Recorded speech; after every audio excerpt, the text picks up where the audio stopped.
Do you wanna know? Hello everyone, magandang hapon sa inyong lahat. Ang video natin ngayon guys ay mag-unbox tayo ng isang parcel. Isa tong ito yung order ko online na Hydroton, tapos ito naman ay Lavara.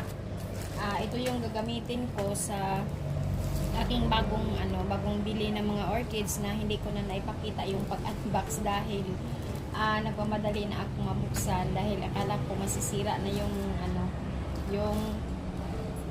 halaman sa loob dahil matagal na i-deliver yung halaman sa akin, ay yung parcel sa akin. Kaya nagmamadali na akong buksan, hindi ko na na-videohan yung pag-unbox ng ng mga orchids ko. So ito na lang yung i-unbox natin guys.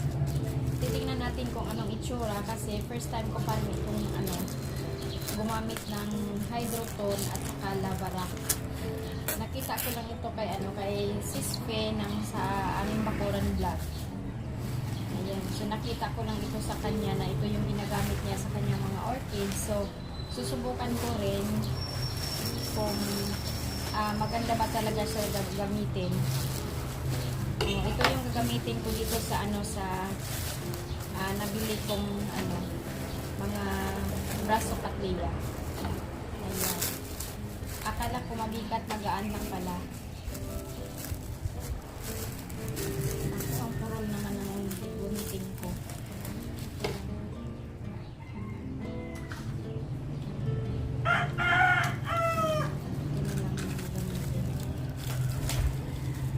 Pasensya na guys, maingay talaga yung paligid dahil paghapon na kasi dito sa amin ang ingay ng mga sasakyan. Hindi lang sasakyan, yung mga nagwawalis naririnig dito sa amin.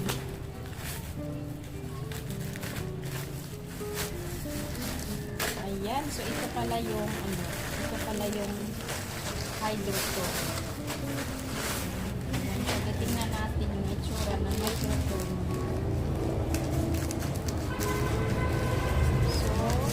Yung Hydroton, akala ko mabigat. Ayan guys, oh. So ito pala yung ginagamit ni Sisfe. So ito pala yung ginamit ni Sisfe ng sa aming bakuran vlog. Ayan, ito pala yun. Akala ko mabibigat, ang gaan-gaan lang pala. Ayan, so ngayon naman buksan natin itong Lavara. Ito medyo mas mabigat. Ayan, oh. Tingnan ko rin yung itsura ng Lavara.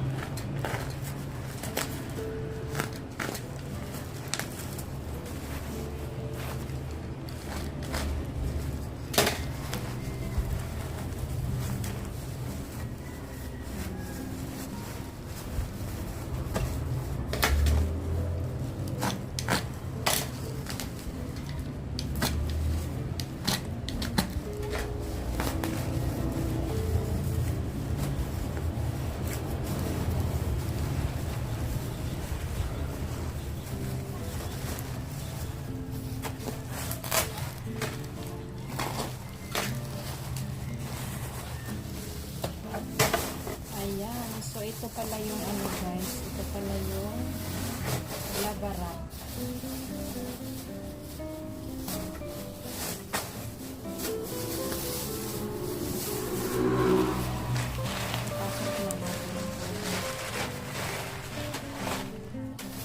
Ito pala yung Lavara. Ayan guys, oh, ito pala yung Lavara. Isa naman ayan.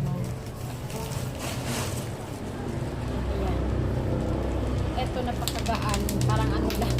Yan, pagawalog na. Ito naman medyo mabigat. So paghaluin ko ito, ihahalo ko itong dalawa.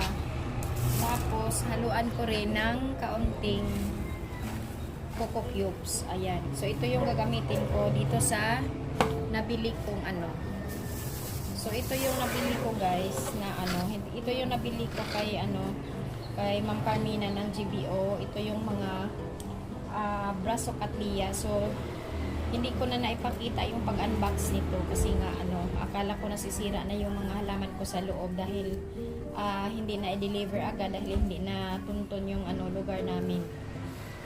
Kasi bago yung bago yata yung nagde-deliver. So, hindi pa nila kabisado yung lugar namin.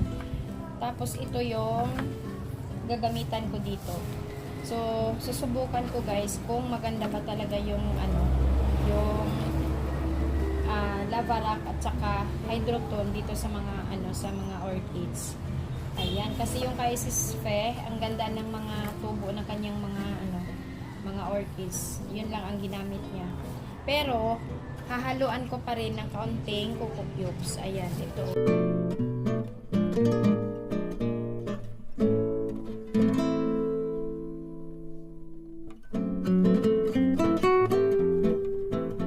Guys, madami kasi ito sila. Ayan, madami ito sila. So, ito yung gagamitan ko dito. Ayan.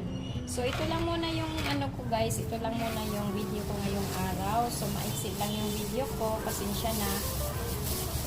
Ito lang yung pag-unbox ng lava rock at saka hydrotone. Ayan. So, abangan natin yung ko dito. Papat ko ng aking mga bagong nabiling orchids. Ayan. So, hanggang dito na lang guys. Maraming salamat sa inyong oras sa panonood. At sana ay nag-enjoy kayo kahit maiksi lang yung aking video. Have a nice day everyone!